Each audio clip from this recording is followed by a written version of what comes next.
શાળાની વિદ્યાર્થીની એક દેશભક્તિ કવિતા સંભળાવવા આવી રહી છે। તો સોઢા સોફિયા અબ્દુલ કાદરભાઈને વિનંતી કરું કે તે અહીં આવે અને દેશભક્તિ ગીત કવિતા સંભળાવે।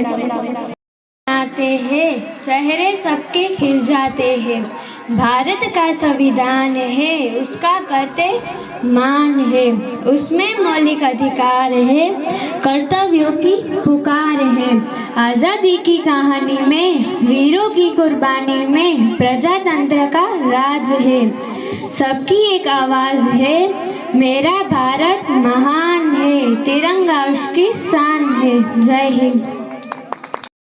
ભારતના ગણતંત્રનું છે આખા જગતમાં માન, ભારતના ગણતંત્રનું છે આખા જગતમાં માન, દાયકાથી ખીલી રહી છે તેની અદ્ભુત શાન, બધા ધર્મોને માન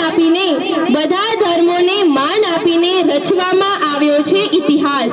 તો ફરી આપણે આજના પર્વ અંતર્ગત બે શબ્દો કહેવા આવી રહી છે આપણી શાળાની દીકરી સોઢા શિફાબાનું। મારા પ્રિય વિદ્યાર્થી ભાઈઓ તથા બહેનો, આજે હું પ્રજાસત્તાક દિવસ વિશે બે શબ્દો કહેવા માંગુ છું, જે શાંતિ સાંભળવા નમ્ર વિનંતી।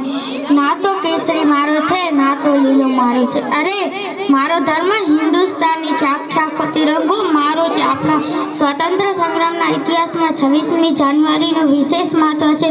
1930માં રાવી નદીના કિનારે લાહોર અધિવેશનમાં પંડિત જવાહરલાલ નહેરુ દ્વારા આ દિવસે એક પ્રતિજ્ઞા લેવામાં આવી હતી કે જ્યાં સુધી ભારતના લોકોને આઝાદી નહીં મળે ત્યાં સુધી આ સ્વતંત્રની ચળવળ ચાલુ રહેશે। આ સ્વતંત્રની ચળવળમાં અનેક વીરોએ બલિદાન આપ્યું। આજે પણ ભારતના નાગરિકો આ બલિદાન ભૂલ્યા નથી, ભૂલવું ન જોઈએ। આ સાથે મારી વાણીનો હું વિરામ આપું છું। મારું વક્તવ્ય શાંતિથી સાંભળવા બદલ આભાર। જય હિન્દ, જય ભારત।